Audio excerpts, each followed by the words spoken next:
po, magluto po tayo ng beef with broccoli. Magluto po tayo ganyan.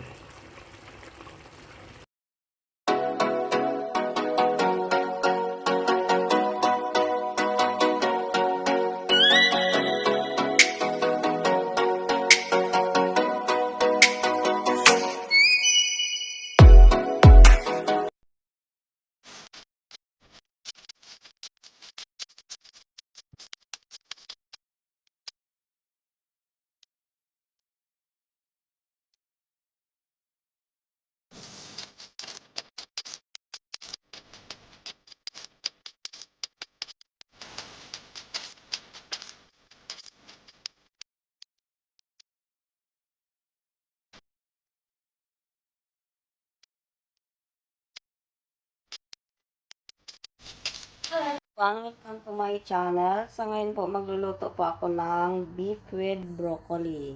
Ito po yung broccoli na linis ko na, nahugasan ko na rin, nahiwa-hiwa ko na din. Saka itabi po natin muna yan. At malinis na yan. Dito po tayo ngayon sa beef. Ibabad po lang muna natin. Imamarinate po natin siya.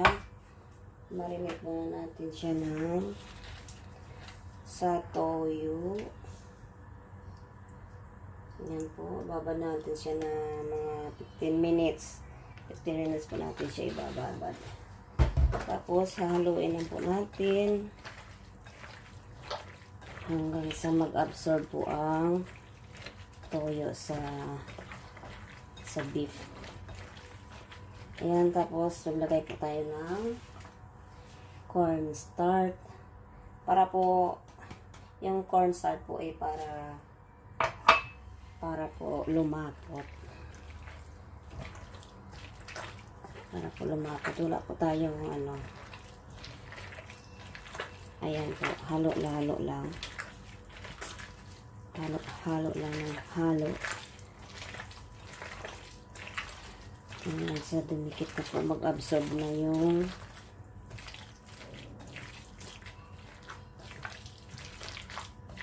cornstarch. Ayan, medyo maputla pa. Dagdagan natin ng toyo.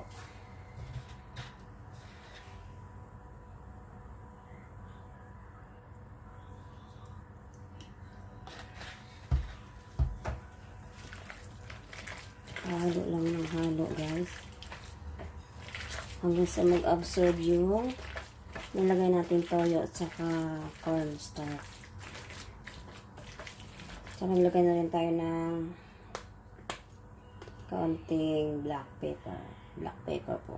Yung pamintang durog. Pinong-pino.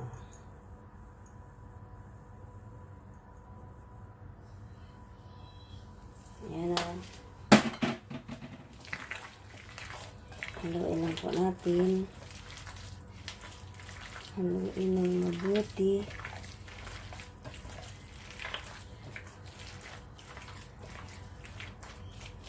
Ayan, isip aside muna natin yan, guys. Tapos, i-marinate muna natin kahit mga 15 minutes lang.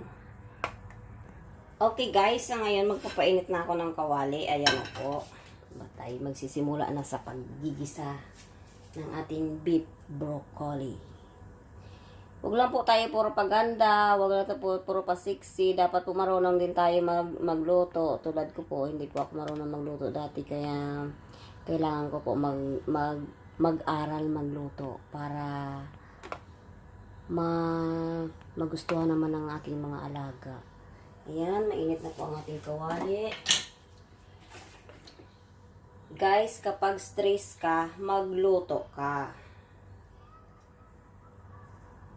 Pagkaluto, kumain ka ng kumain para mawala yung stress mo.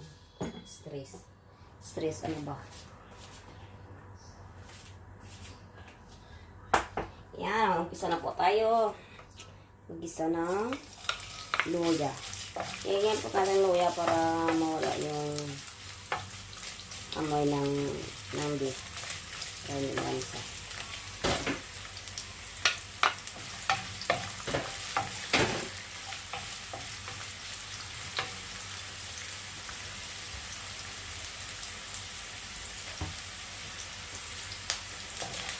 Halo-halo lang tayo. Halo-halo. Pag inaamoy mo na yung ano, pag may amoy na yung luya, hindi mo na ilagay yung sibuyas.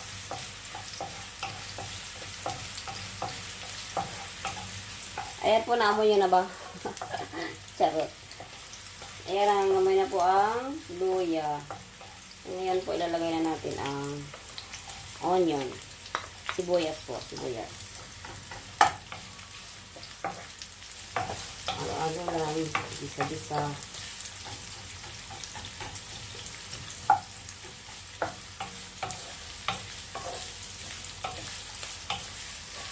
Kailangan po alamin natin ang lahat ng gawain. Lalo na gawain bahay po. Yan po ang importante.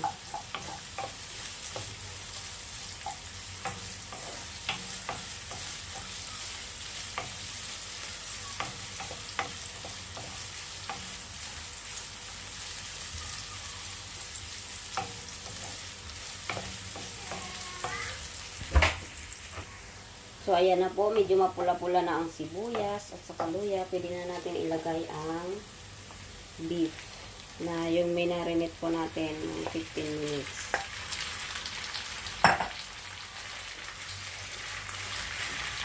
Yan, medyo matagal-tagal itong lutuin kasi makapal yung pagkakahiwa ko. Medyo makapal ng konti. Haluin lang natin ang haluin.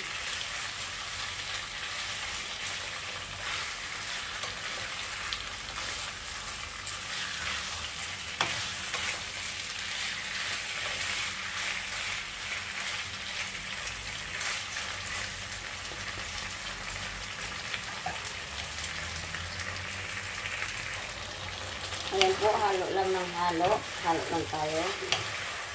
Haluin natin ang haluin.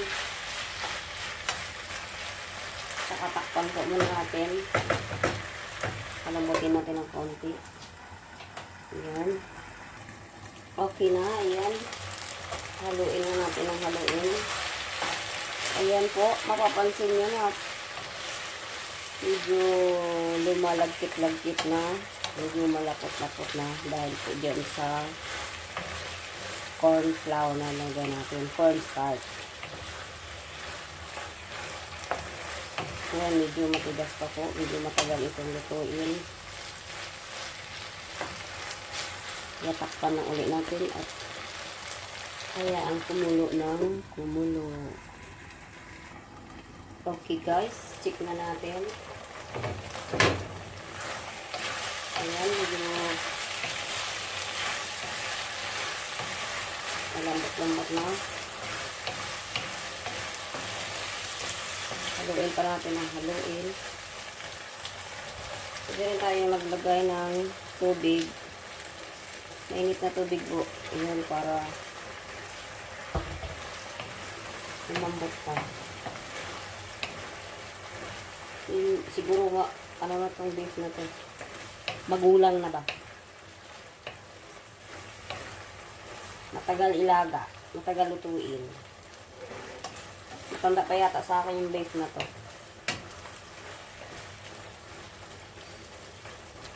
Ayan. Takpan pa ulit natin. Ilang minuto pa. Okay, this time guys, pwede natin ilagay ang broccoli. Lahat po natin ito yung yung medyo matigas-tigas ng part ng broccoli. Sarap to. Huwag nyo itapon at kaya sayang. Balatan nyo lang. Tapos pwede nyo na ihalot.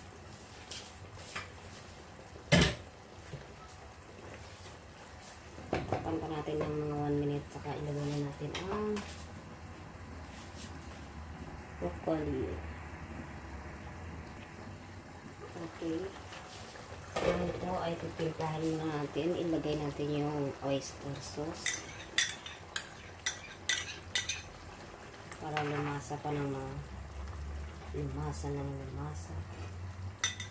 malasa.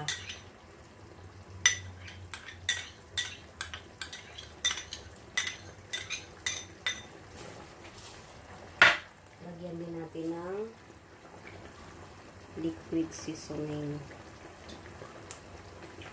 para masarap po. Ayan. Haluin natin ng konti.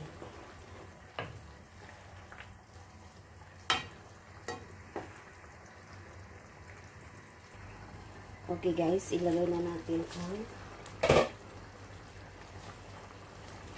broccoli. Ayan, malapit na. Pwede nang tikman.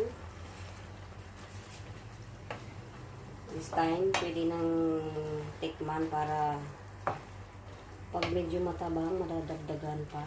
Pero pag maalat na, hindi mo try. Pwede mo rin nadagdagan na ng kaunting tubig. Kaya medyo natuyo-tuyo na.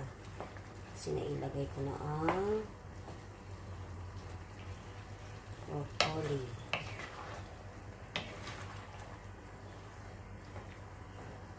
Oh. Mukhang masarap na. Mukha lang. Takpan natin ng mga 30 minutes pa. 3 minutes pala, 30 minutes. Ano ba yan? 3 minutes. So, ayan na. Ito na ang ating beef with broccoli. Kain na tayo. Ayan na po. Ito na ang ating beef with broccoli, guys. Luto na. Ready to serve na, guys. Let's eat.